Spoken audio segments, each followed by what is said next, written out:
Kalau yang ikut demo, tapi bukan untuk selfie atau untuk gaya-gayaan biar ada instastory ya, bukan untuk ada instastory, tapi memang benar-benar dari hati karena ingin memperjuangkan rakyat.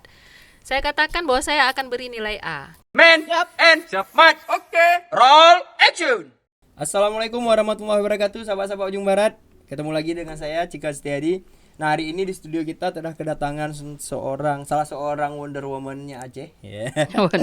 Wonder Woman Aceh. Beliau juga sebagai seorang dosen di UIN Araniri. Selamat datang Ibu Dr. Sri Rahmi MA. Ya, selamat datang juga. Assalamualaikum warahmatullahi wabarakatuh. Waalaikumsalam warahmatullahi wabarakatuh. Apa kabarnya nih, Bu? Alhamdulillah Sehat, baik, Bu, ya? baik sehat Nah, insya terima kasih Allah. nih Bu sudah meluangkan waktu di tengah kesibukannya, Bu, ya. Karena kita janji sudah beberapa kali ya. Iya. Sempat terpending ya. Sempat terpending. Iya, nggak apa-apa sih, Bu. Jadi gini, Bu, sebelumnya Ibu seorang dosen di UIN Araniri. Di UIN juga. Araniri, iya. Fakultas apa, Bu? Di Fakultas Tarbiyah dan Keguruan. Oh, iya. Mungkin bisa sedikit, Bu, latar belakang Ibu yang juga sangat luar biasa. Mungkin bisa dijelaskan sedikit aja, Bu. Baik, bismillahirrahmanirrahim. Assalamualaikum warahmatullahi wabarakatuh. Para sahabat, para pendengar semuanya, ketemu kita pada sore yang berbahagia ini di studio yang luar biasa. Saya baru pertama ke sini, tapi insya Allah nih nggak bakalan sekali ini. Saya bisa ngajak beberapa kali nanti beberapa sahabat lainnya nanti. Baik. Diminta untuk menceritakan sekilas tentang saya. Seperti biasa, saya dosen di UIN Araniri. Kemudian namun saat ini alhamdulillah dipercaya untuk dua posisi menurut saya sangat penting bagi seorang dosen. Dua posisi penting lainnya di Indonesia. Yang pertama sekali, saya saat ini dipercaya menjadi ketua Asosiasi Program Studi Manajemen Pendidikan Islam Indonesia. Kita menaungi sekitar 250 MPI, prodi MPI seluruh Indonesia. Jadi luar biasa banyak dan lumayan berat sebenarnya bebannya, tapi alhamdulillah bisa dipercaya. MPI itu pada Manajemen Pendidikan Islam. Salah satu prodi yang ada di Fakultas Tarbiyah. Jadi uniknya pada saat pemilihan ketua di tahun 2017 itu ada 5 peserta, ada 5 kandidat sebenarnya ketua asosiasi.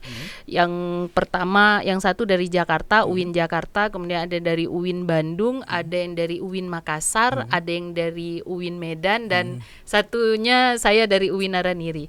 Keempatnya itu laki-laki, saya sendiri nih perempuan, tapi alhamdulillah dipercaya oleh teman-teman. Satu lagi jabatan saat ini di tingkat nasional juga adalah Dewan Pengawas Ikatan Manajer Pendidikan Islam Indonesia. Jadi ketua Dewan Pakarnya itu Kiai Haji Salahuddin Wahid yang baru saja berpulang. Saya termasuk Dewan Pengawas di Aceh itu ada 2 juga yang terpilih. Yang satunya itu Profesor Jamaluddin Idris dan saya sendiri. Jadi ada 2 yang dari Aceh memegang tampuk itu. Baik, kalau silsilah pendidikan ya, pendidikan itu saya SD sampai SMA itu di sini, tapi waktu di SMP saya itu melanjutkan ke Dayah Jemalah Amal. Jadi anak santri juga ya. Santri. Saya Okay. baru saja merayakan Hari Santri Nasional ini beberapa hari yang lalu. Dayah Jemalah Amal Lumputu. Ini adik letingnya berarti. Berarti adik leting. Kalau nggak kenal ini kebangetan berarti. Berapa lama di sana, Bu? Saya 3 tahun karena memang pada saat saya di Jemalah Amal itu kan konflik sangat betul. lagi panas-panasnya. Jadi orang tua itu nggak bisa lagi datang ke sana karena mobilnya diambil oleh pada saat itu kita nggak tahu siapa yang ngambil karena kebetulan bapak kan punya pabrik padi. Jadi itu sudah jadi di center tuh sama orang yang berkonflik saat itu. Jadi karena kekacauan yang luar biasa, bapak nggak bisa berkunjung lagi. Akhirnya saya harus balik ke Banda Aceh. Jadi lanjutlah di Man Model Banda Aceh. Setelah itu saya lanjut ke S1-nya di bahasa Arab supaya nggak hilang nih dayahnya. Jadi saya S1-nya di bahasa Arab di Araniri. Kemudian S2 S3-nya itu di UIN Malang di program studi manajemen pendidikan Islam. Alhamdulillah ya bisa juga melanjutkan di semester akhir S3 itu kita ada program sandwich.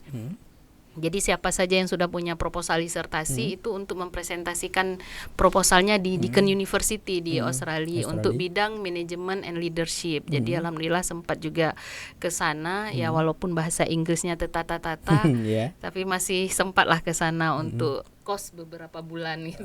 Ngekos beberapa bulan. Iya, betul. Baik, Jadi Bu. itu sekilas. Terima kasih Bu. Berarti tiga tahun di Jumala Amal ya. 3 tahun di Jemala Amal di tengah-tengah konflik yang sangat hebat itu. Pimen pesantren kilatnya ya? Pesantren kilatnya. Atau pesantren beneran ya? Oke, Bu, cuma setahun ya. Tadi kita berbicara tentang MPI Bu, Iya, Manajemen Pendidikan Islam. Kita berarti bicara tentang pendidikan. Iya. Menurut Ibu nih, kualitas pendidikan kita hari ini seperti apa Bu? Khususnya Aceh. Khususnya Aceh ya. Kalau ditanya pendapat secara dari hati nurani, saya masih katakan bahwa memang masih jauh tertinggal pendidikan kita dari segala aspek. Dari segala aspek, karena kalau melihat pendidikan itu maju dan berkembang itu kan nggak bisa dari satu aspek saja gitu ya.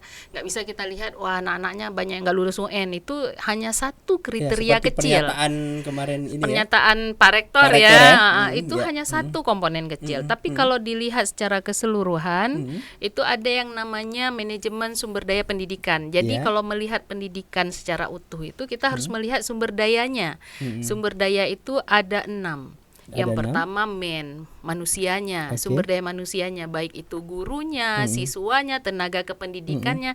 Jadi jangan pernah berpikir tenaga kependidikan nggak penting. Kalau salah bikin surat itu bisa kacau, bisa runyam kan. Jadi banyak komponen. Nah, yang kedua, sumber daya yang kedua setelah itu adalah metode. Itu bagaimana metode. Jangan-jangan kalau orang di luar Aceh itu sudah berlari, kita masih jalan di tempat karena metodenya yang salah pilih atau bagaimana. Setelah metode ada material. Material di situ ya teknologinya. Teknologinya apalagi nih kalau masa sekarang ini yang daring ini ya, daring ini itu luar biasa kacau. Mahasiswa saya itu dari satu kelas itu kalau bisa dibilang sekitar 32 mahasiswa, itu sekitar 10 sampai 20 mahasiswa itu selalu terganggu jaringannya. Jadi seperti itu. Itu jadi yang di daerah mungkin ya. Di daerah karena memang ini kan sudah pada pulang ke kampungnya masing-masing gitu kan.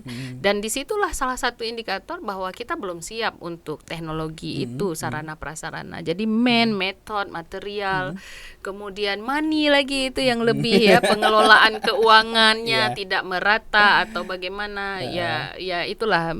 Kemudian juga marketnya, penjualan sekolah kita. Menjual di sini dalam tanda kutip ya, bukan seperti menjual marketnya orang ekonomi. Tapi bagaimana kita membuat nama sekolah kita itu bisa booming, bisa naik.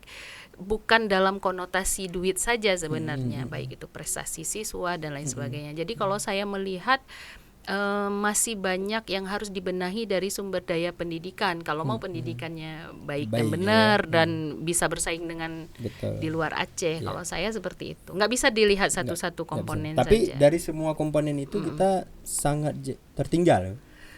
Hampir di semua komponen kita tertinggal. Hampir. Hampir Sekarang di kalau semua. misalnya kita bicara yang paling terakhir ya, market market.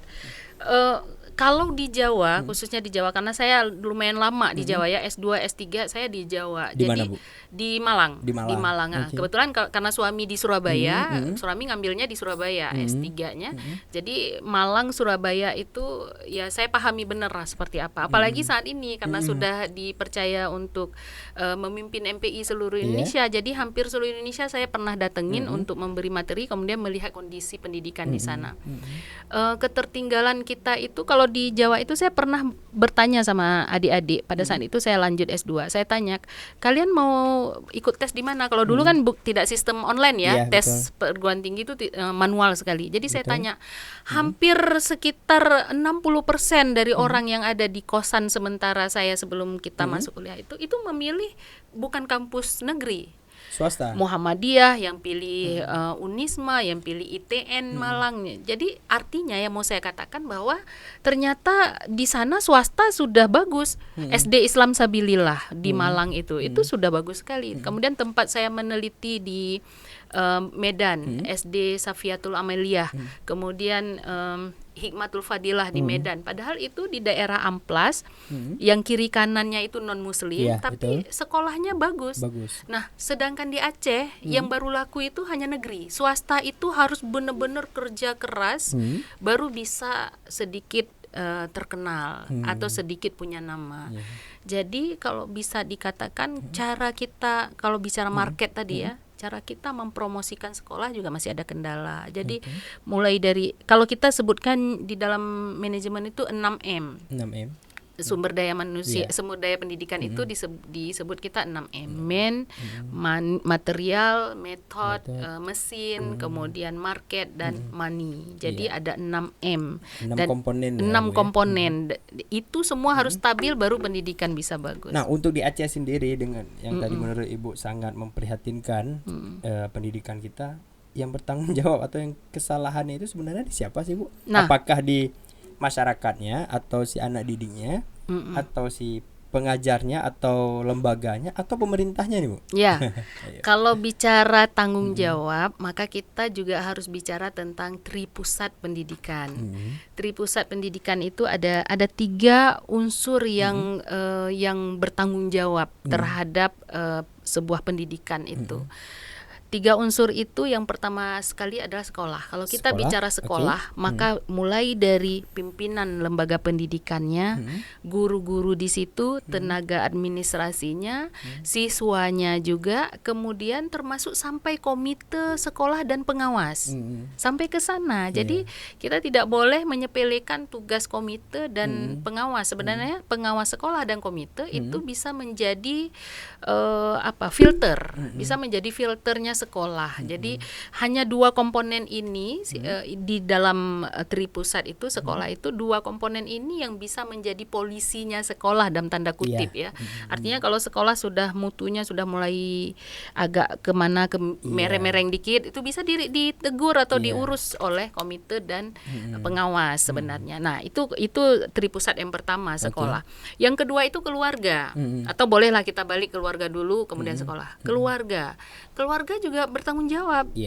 Sekarang alangkah masih banyaknya orang tua kalau sudah menyekolahkan anaknya ke sekolah merasa bahwa bebannya sudah bebas, sudah lepas. Nah, sehingga akhirnya begitu corona datang, orang tipe-tipe orang tua yang seperti ini kewalahan dan kalang kabut gitu. Dia kebingungan padahal itu anaknya sendiri kok bisa bingung gitu kan. Urusan bahwa dia tidak memahami buku pelajaran anak atau materi anak itu urusan lain. Tapi banyak orang tua yang bingung karena anaknya nggak sekolah di rumah. Loh, itu anak siapa sebenarnya kan? Kalau ada orang tua yang bingung sekali, itu harus bertanya itu anak siapa gitu kan. Jadi seperti itu. Jadi padahal keluarga itu juga menjadi orang yang bertanggung jawab gitu kan. Nah, yang ketiga, tripusat yang ketiga masyarakat. Nah, masyarakat di sini termasuk juga semua stakeholder, mulai dari pimpinan, mulai pejabat ya, pimpinan yang terkait dengan dunia pendidikan. Jadi itu semua bertanggung jawab, nggak bisa lepas. Gurunya itu bodoh, yang rekrut guru siapa? Terus yang mendidik guru siapa? Kan guru itu juga kan dia hasil didikan yang dia transferkan ke anak-anak. Jadi sebenarnya kalau bilang tanggung jawab, bilang salah itu nggak bisa 1-2 orang, semua terkait. Semua harus terkait. Maka kalau ini bersinergi sebenarnya selesai masalah pendidikan. Cuman sekarang kan yang sering terjadi itu lepas saring lempar. Kami sudah bayar sekolah, kok sekolah nggak bisa mencetak anak. Padahal di sekolah itu cuma berapa jam. Betul, lebih Setelah banyak mereka itu kan, menghabiskan waktu di rumah. Dan sekarang coba lihat berapa persen kondisi corona ini ya. Berapa persen ada masyarakat kita ini. Begitu kita duduk di warung kopi, kita lihat ada anak usia sekolah, berapa persen masyarakat yang berani negur suruh pulang? Kamu jam sekolah nih, pulang. 0,0 sekian persen. Iya, semua sibuk dengan dunianya sendiri kan. Semua sibuk menyeruput kopi, makan kue, dan nggak peduli di samping ada anak-anak. Makanya di Facebook salah seorang anggota masyarakat, saya melihat ada di satu meja di warung kopi itu berkumpul sekitar 6 apa 8 anak yang usia SMP kalau kita bisa lihat, itu sibuk dengan dunia game, handphone, kemudian segala macam. Itu terjadi di warung kopi saat pandemi saat ini. Dan di samping itu banyak masyarakat yang sedang duduk Iya. menikmati kopi, nggak ada yang ngusir itu. Jadi tanggung jawab sebenarnya bukan hanya di Satpol PP, Iya. tapi Tripusat ini yang harus bersinergi. Jadi Kalau tidak bisa kita saya salahkan seperti di itu. satu pihak ya. Nggak bisa, walaupun memang kalau misalnya kita mau ngotot sekali ya kesalahan punca utama bisa jadi pengambil kebijakan seharusnya yang punya ketegasan. Tapi ya itu tadi nggak bisa kita salahkan pemerintah Iya, doang tidak bisa mutlak gitu. kita salahkan pemerintah. Nggak bisa. Oke. Bu, mungkin sambil di Boleh. kita- Saya kebetulan memang penikmat kopi Oh ini. ya, ini kebetulan sangat Kalau bisa ya. iya apa-apa. biasanya mahasiswa itu kan suka ngasih kopi itu. Jadi ah. kadang-kadang di rumah juga bikin kopi. Oh, gitu. iya. Jadi ketularan sama anak laki-laki itu juga suka iya. sanger gitu. Baik Bu, sambil dicicipi Iya. silakan Bu.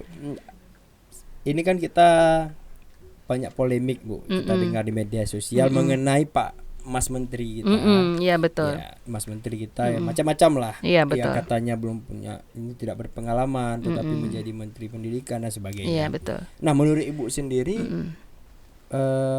kebijakan-kebijakan yang dikeluarkan oleh Mas Nadiem sendiri ini seperti apa Bu? Apa sudah tepat sasaran, terutama untuk pendidikan kita di Aceh nih Bu? Iya betul. Ya, pendidikan kita tidak berbicara mungkin boleh kita secara nasional, tapi yang efeknya ke Aceh ini sendiri seperti apa kalau menurut Ibu, segala kebijakan yang sudah dikeluarkan oleh Oke, yang paling bombastis yang keluar itu sebenarnya untuk perguruan tinggi sebenarnya. Iya, betul. Yaitu Merdeka Belajar Kampus Merdeka. Udah dengar belum nih ke Sudah. Merdeka? Udah Iya. ya. Nah, saya mulai dari 2 minggu yang lalu itu ngisi materi, baru aja selesai saya ngisi materi dengan Dirjen Pendidikan Tinggi. Itu mengenai kebijakan Merdeka Belajar Kampus Merdeka, dan itu memang tidak nanya lagi ke kita setuju atau tidak. Itu sudah ketok palu. Oh begitu. Kalau di madrasah, kalau di khususnya di bawah Kementerian Agama, mulai dari tingkat madrasah sampai perguruan tinggi Islam, itu menurut Prof Suyitno, beliau adalah Direktur Pendidikan Tinggi. Jadi saya Sabtu yang lalu itu baru ngisi materi dengan beliau untuk YIN Manado. YIN Jogja. Kalau sama Pak Dirjen yang YIN Manado. Jadi beliau memang mengatakan dalam 2 minggu ini sedang digodok Juknis dan Juklak untuk pelaksanaan Merdeka Belajar Kurikulum Merdeka. Nah, jadi saya termasuk orang yang juga diserahi buku paket panduan kurikulum Merdeka Belajar. Kalau kita baca buku panduannya, abang-abang ini, abang-abang yang ada di sini, ya bagus sebenarnya, bagus. Cuman problem di Indonesia terjadi adalah kadangkala kebijakan itu mengikuti siapa yang jadi menteri. Itu yang bikin lelah, yang bikin capek. Jadi kadang kalau kita tanya, saya menanyakan ke beberapa teman-teman guru itu atau dosen, saya tanya gimana nih kita mau Merdeka Belajar, kurikulum Merdeka, Merdeka Belajar, kampus Merdeka gitu ya, atau apalah sebutan dari Mas Menteri itu ya. Intinya merdeka lah. Iya. Terus mereka bilang, "Alah, Bu, tentang KKNI saja, kualifikasi standar kualifikasi kurikulum nasional Indonesia aja kami belum paham gitu." Jadi sering sekali di Indonesia itu begitu mengeluarkan sebuah kebijakan itu tidak dievaluasi sampai di mana sudah kebijakan yang sebelumnya. Sudah buat kebijakan baru. Jadi yang bikin repot dan ngos-ngosan itu yang di bawah. Kalau saya baca buku panduannya bagus, nggak mungkin nggak bagus, bagus. Pasti abang-abang ini setuju juga kalau Merdeka Belajar Kurikulum Merdeka. Artinya seperti ini, saya jelaskan sekilas ya kalau di buku panduan. Misalnya seorang mahasiswa, dia sukanya bekerja. Kan ada mahasiswa yang termasuk mahasiswa saya, dia malah ada yang SMS saya, "Bu, gimana Bu, saya nggak bisa KPM nih kali ini karena saya nggak dikasih berhenti karena dia kerja di salah satu warung yang terkenal di Banda Aceh. Jadi dia sampai malam kerjanya, nggak sempat dia KPM. Sehingga saya katakan, udah kamu KPM-nya di warung kamu aja. Yang penting kamu bisa buat laporan. Saya yang sudah mempelajari buku panduan itu. Nah, kan tidak semua orang diberikan buku panduan itu. Jadi itu yang saya katakan. Itu salah satu dari metode itu, Bu. Jadi kalau misalnya mahasiswa kita dia sudah bekerja, dia bekerjanya itu dihitung SKS. Kan enak tuh.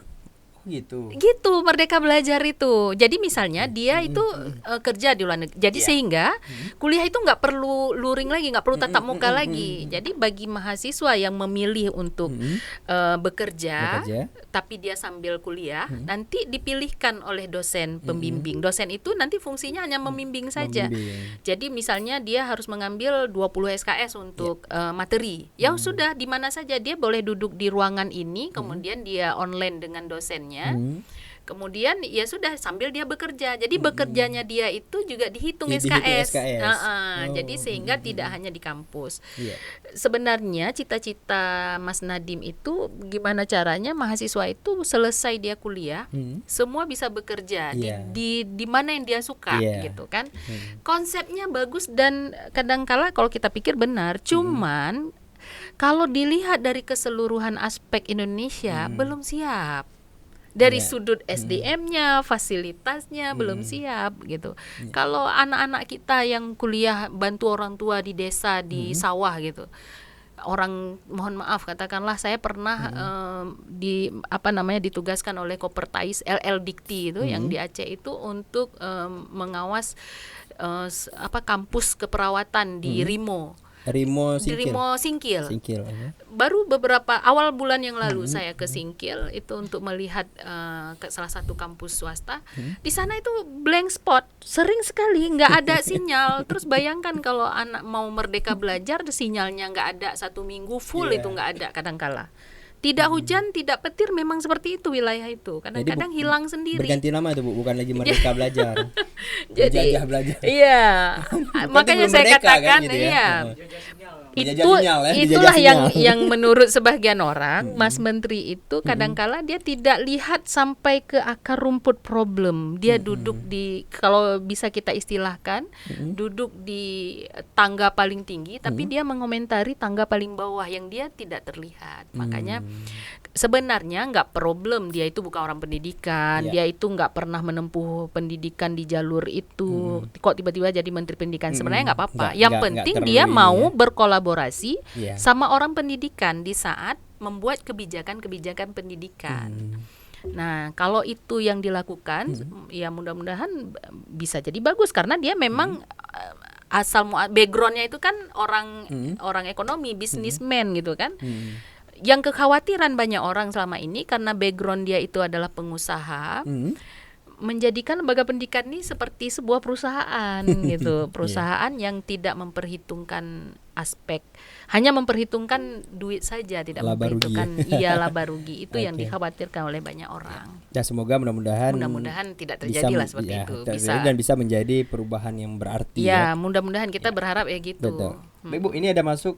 Sudah ada beberapa pertanyaan, Bu. Oke, kita bacakan dulu. Menurut Ibu, siapa penting kuliah dengan organisasi?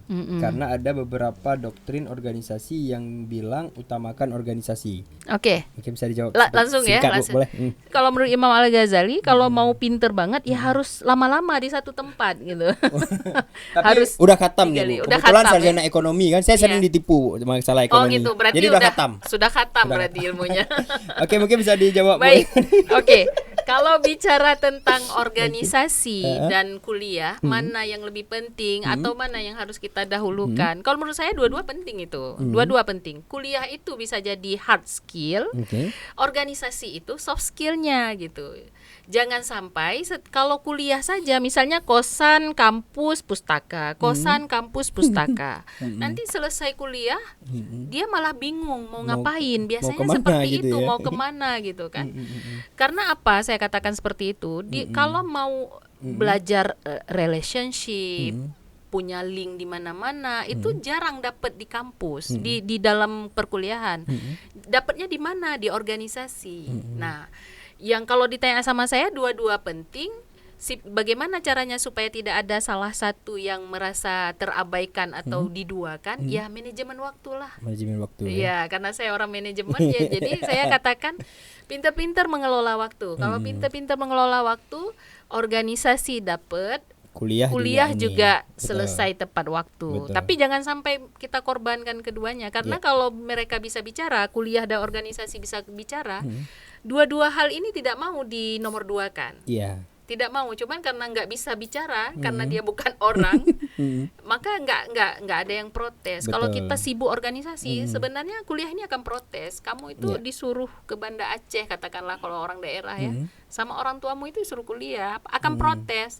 Gitu juga organisasi, ngapain sih di kampus pustaka saja? Ayo ke sini biar kami ajarin cara memecahkan masalah, cara membentuk tim, cara bisa mendengar pendapat orang. Itu kan semua ada di organisasi. Betul. Kadang-kala tidak kita dapatkan di kuliah. Iya. Makanya kita seimbangkan saja lah. Seimbangkan ya. Berarti Arifin Harza itu jawabannya. Iya. Nah, ini Bu ada masuk sampai 6 pertanyaan, tapi mungkin nggak kita baca semua ya. Oke, saya bacakan aja dulu Bu ya. Mungkin bisa dijawab sekaligus. Iya, gitu ya. Yang mana nih yang bisa kita nyambung? Oke, Bu Sri, kami yang demo Omnibus Law banyak yang nggak dikasih izin sama dosen. Gimana kira-kira pendapat Ibu? Mana tahu biar dosen-dosen lainnya nonton acara ini. Maksudnya gimana nih? Mungkin maksudnya apa pendapat Ibu misalnya Ya, dosen lain tuh sebagai sesama dosen gitu ya. Dosen ya. Oke, mungkin bisa jawab singkat Bu. Kalau Fauzan berteman di Facebook saya, itu waktu demo EMM ya, yang di EMM, Aceh, yang di betul. kantor gubernur Iya. itu gitu ya. Itu saya langsung katakan bahwa kalau yang ikut demo tapi bukan untuk selfie atau untuk gaya-gayaan biar ada instastory ya, bukan untuk ada instastory, tapi memang benar-benar dari hati karena ingin memperjuangkan rakyat. Saya katakan bahwa saya akan beri nilai A. Kenapa saya katakan seperti itu? Itu di ruangan di Facebook saya katakan seperti itu, dan mahasiswa akhirnya ya harus berselfie untuk menunjukkan ke saya gitu kan bahwa mereka ikut demo. Akhirnya nggak jadi A bukan karena selfie ya. Jadi Kan syaratnya bukan karena iya, untuk selfie.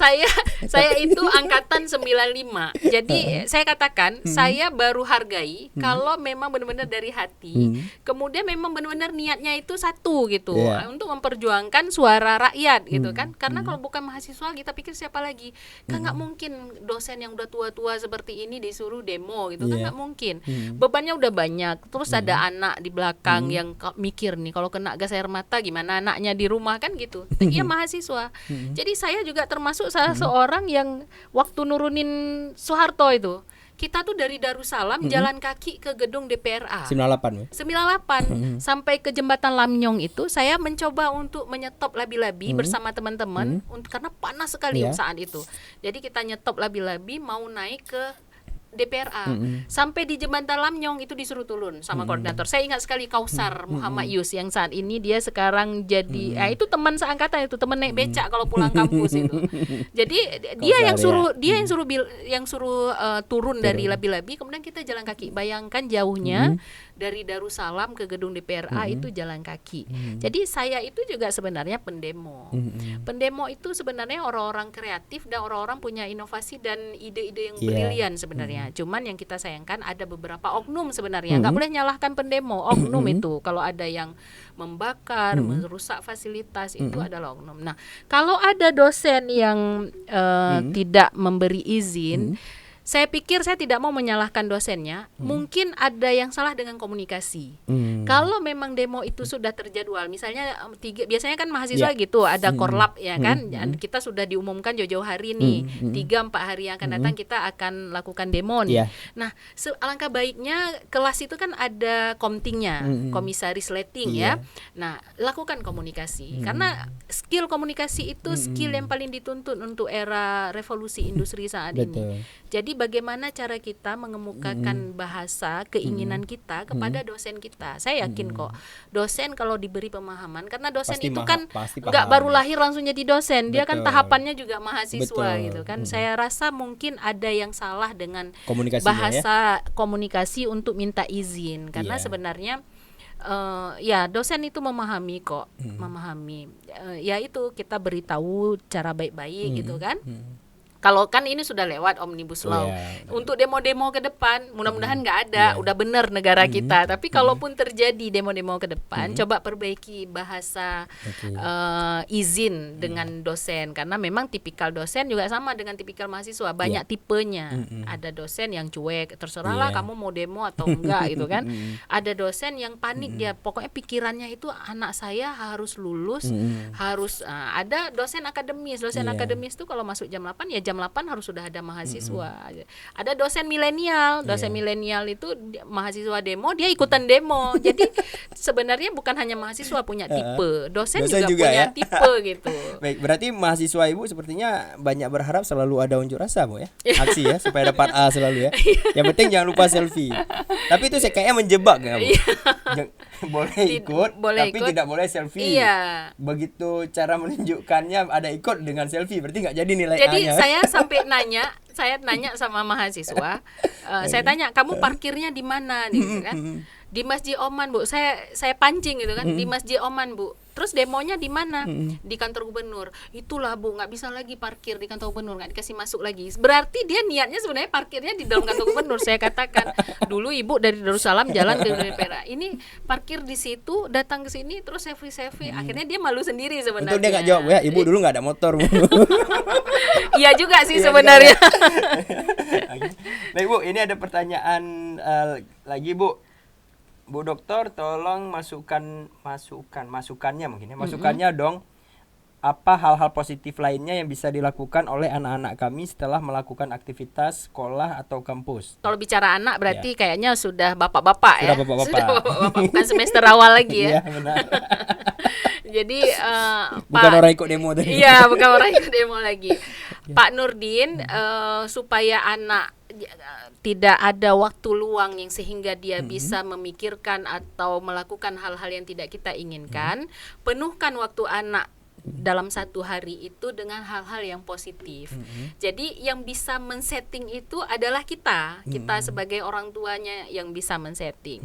Jadi ini saya bawa anak saya, coba tanya sama mereka itu ini terutama yang kecil ini, kalau yang besar sudah agak stabil lah dia kan, dia sudah mikir sendiri. Saya cuma katakan, jadi beda anak, beda usia, beda treatment, beda kebijakan orang tua. Jadi harus seperti itu. Nah, ini anak saya yang nomor 1 ini dia di SMA Modal Bangsa. Jadi saya katakan saja, abang kalau abang mau masuk ke UIN itu mama masukkan, nggak usah ikut tes lulus, nggak usah belajar, saya katakan gitu. Jadi gelengannya itu bukan gini, nggak mau, jadi gitu.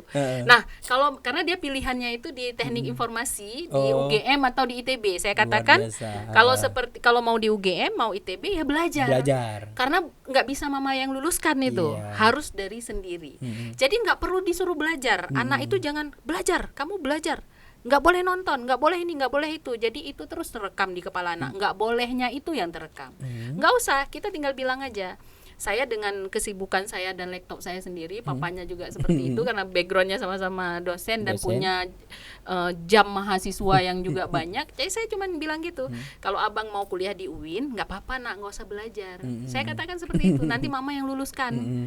Tapi kalau mau ke ITB atau ke UGM, ya harus belajar. Itu langsung lari dia ke kamar buka buku belajar. Itu si abang. Itu si abang. Kalau si adik nggak mungkin dia seperti itu karena dia masih sangat di bawah kelasnya, masih kelas 3. Jadi itu masih digolong kelas rendah.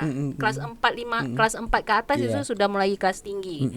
Jadi kalau kelas 3 ke bawah dia kelas 3. Saya cuma katakan saja, mau jadi anak mama, kalau jadi anak mama jadi anak yang baik, jadi anak yang pinter. Kalau ini dia kan punya tab itu, tablet Samsung. Tapi saya katakan boleh main hanya hari Sabtu dan hari Minggu. Hari Minggu jam 6 itu sudah harus kembalikan tabnya. Alhamdulillah nurut. Jadi nggak usah dengan kekerasan, dengan emosi sehingga habis marahin anak-anak usia kita menambah.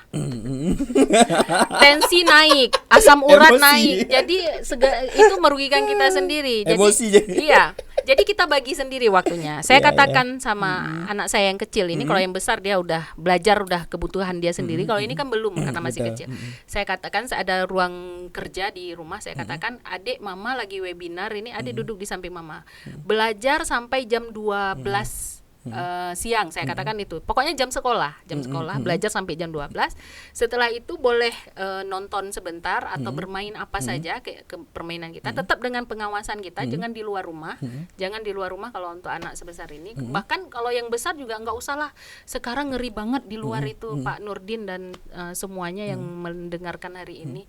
Di luar itu segala macam bahaya mengancam sebenarnya.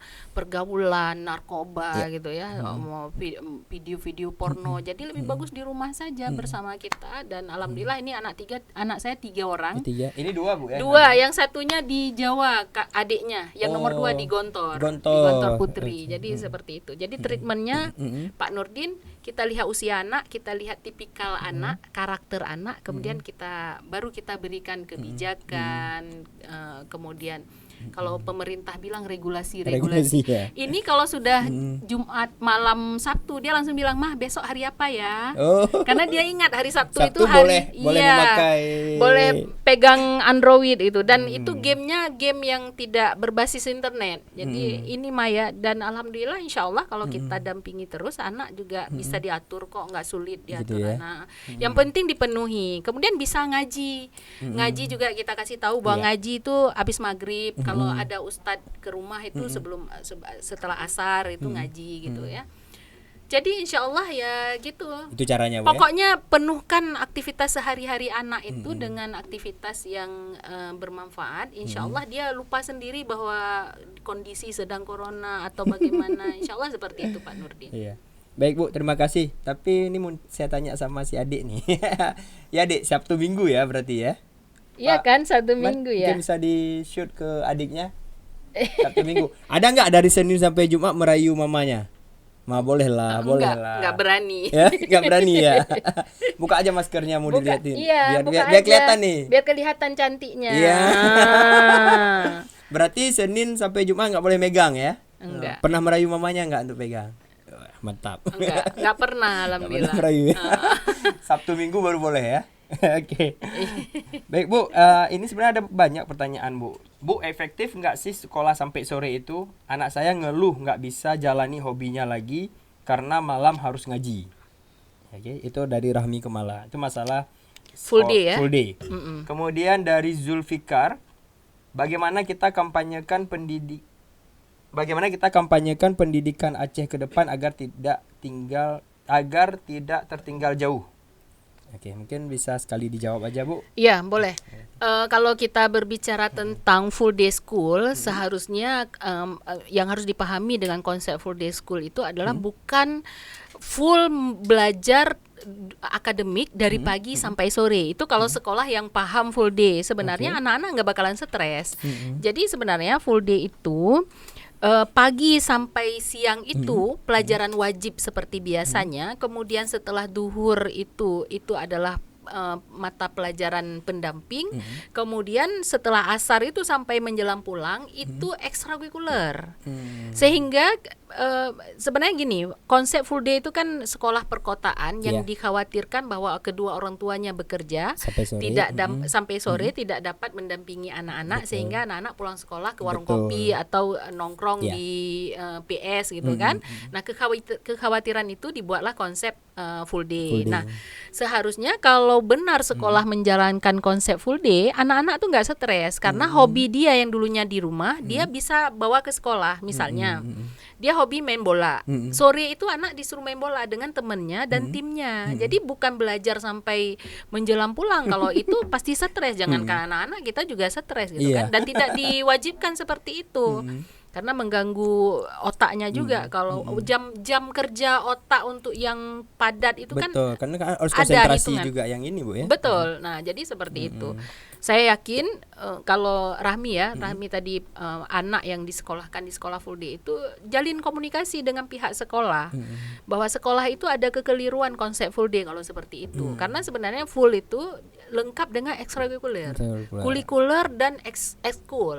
Ya. Nah, jadi data jangan anak nggak sukanya main bola, disuruh nari saman itu juga stres anak. Jadi konsep full day itu harus ada pendataan guru kepada orang tua. Ini anak bakatnya apa. Kemudian dibagi-bagi gitu. Itu yang konsep yang benar sebenarnya nggak bikin anak stres. Nggak bikin ya. Cuman ya itu tadi Aplikasinya ya. karena kadangkala mohon maaf sumber daya kita yang tidak mampu menangkap atau memang rasa malas itu yang bisa mengalahkan segalanya. Malas untuk belajar, malas untuk cari tahu gitu ya. Dokter itu kalau di luar negeri yang paling banyak pasiennya itu adalah dokter yang paling sering mengikuti seminar, pelatihan itu. Guru kita nggak ada gitu. Seharusnya guru itu kalau sudah diangkat menjadi guru, kadangkala oknum guru, saya nggak mau katakan semua guru. Oknum guru dia merasa bahwa dia sudah terbebas, nggak perlu belajar lagi, nggak perlu. Makanya kalau dosen juga seperti itu. Dosen itu kadang-kala kalau dikasih mata kuliah yang beda dikit, itu ngamuk. Kenapa? Wah, harus cari bahan lagi, harus buat. Betul. Harus Jadi update ilmu rasa lah ya. males itu yang kadang-kala suka mengganggu kita, dan itu yang belum ketemu obatnya itu ya malas. Malas. Dokter spesialis apapun nggak punya obat malas itu. Jadi kita sendiri. Jadi kalau menurut saya, kalau memang ada sekolah yang mewajibkan Full day? kurikuler di full day-nya, berarti ada yang salah dengan full day itu. Jadi silakan nanti Bu Rahmi melakukan koordinasi atau komunikasi dengan pihak sekolah. Bisa melalui komite gitu kan. Bisa karena komite itu kan juga bagian dari orang tua gitu. Iya. Jadi bisa mengemukakannya itu. Sekarang sekolah asrama saja itu kan full day. Iya. Sore itu pasti anak-anak olahraga. Boleh bermain apa aja. Iya. Yang pinter nari dia boleh nari gitu kan. Betul. Nah, sama konsep full day di sekolah yang tidak berasrama seharusnya juga seperti itu. Jadi gitu. Nah, kalau yang terakhir tadi apa ya mengenai bagaimana pendidikan di Aceh ya, pendidikan ke depan agar tidak tinggal jauh. Iya. Nah, mungkin begini Bu, itu bisa dijawab sekaligus closing statement Closing dari Ibu ya. Oke, baik. Mungkin ke kamera yang ini Bu untuk Oke. closing. Baik. Ya. Cita-cita terbesar dari kita sebenarnya adalah memajukan pendidikan, khususnya pendidikan di Aceh. Karena yang harus kita pahami bersama bahwa anak-anak kita itu adalah aset masa depan. Jadi kalau mau bangsa dan negara ini maju dan berkembang, sebenarnya harus dimulai dari sumber daya anak-anak kita ini. Bagaimana kita membuat mereka itu menjadi golden age, anak-anak yang punya usia emasnya itu yang harus benar-benar difasilitasi dengan pendidikan yang bagus dan baik. Nah, salah satu cara kita untuk bisa meningkatkan atau tidak tertinggal pendidikan kita dengan orang lain, kita harus sering-sering membaca, literasinya harus benar-benar kuat, para pengambil kebijakan harus benar-benar orang yang memang memahami bidang itu, kemudian semua komponen sumber daya pendidikan seperti yang saya ceritakan di awal bersinergi, kemudian semua tripusat pendidikan saling bantu-membantu, bahu-membahu untuk memajukan pendidikan. Stop saling salah menyalahkan, stop saling menjudge siapa yang salah, siapa yang benar. Saatnya kita sekarang semua berbuat untuk kemajuan pendidikan di Aceh khususnya dan di Indonesia pada umumnya. Kemudian yang terakhir, karena ini Maulid ya, hari Maulid bertepatan dengan Maulid Nabi, bahwa Nabi itu adalah diutus ke dunia ini oleh Allah untuk menyempurnakan akhlak. Maka kalau pendidikan kita mau bagus, sempurnakan ketiga kemampuan. Emosionalnya harus kita benar-benar harus benar-benar kita didik, spiritualnya juga seperti itu, dan satunya lagi intelijensinya juga seperti itu, sehingga Rasulullah menjadi bangga dan senang melihat umatnya menjadi umat yang cerdas dan tidak tertinggal dari negara-negara manapun. Ya. Terima kasih Bu. Baik. Ya. Baik, ini mohon maaf bagi yang beberapa pertanyaan lain yang tidak bisa kita bacakan karena mengingat waktu. Nah, nggak terasa nih Bu, kita sudah 50 menit Bu. Iya ya, 50 menit ya dari 30 menit dari ya. rencana kita 30 menit jadi 50 menit. Tidak terasa Bu, asik kita ngobrol. Sekali lagi Bu, terima kasih atas kunjungannya ke studio kita ke Ujung Barat, dan semoga nanti ini merupakan bukan pertemuan yang terakhir dan kunjungan yang terakhirnya kemari Bu. Insyaallah. Mudah-mudahan bisa ketemu di lain waktu dan kesempatan. Baik Bu. Dan topik yang berbeda. Dan topik berbeda insyaallah. Baik Bu, terima kasih sekali lagi. Nah, sahabat-sahabat Ujung Barat, terima kasih. Bagi yang belum subscribe, silakan di subscribe, share, like, and comment. Baik, kita sama ucapkan salam ke para sahabat-sahabat kita, Bu. Baik, wabillahi taufik wal hidayah. Wassalamualaikum warahmatullahi wabarakatuh.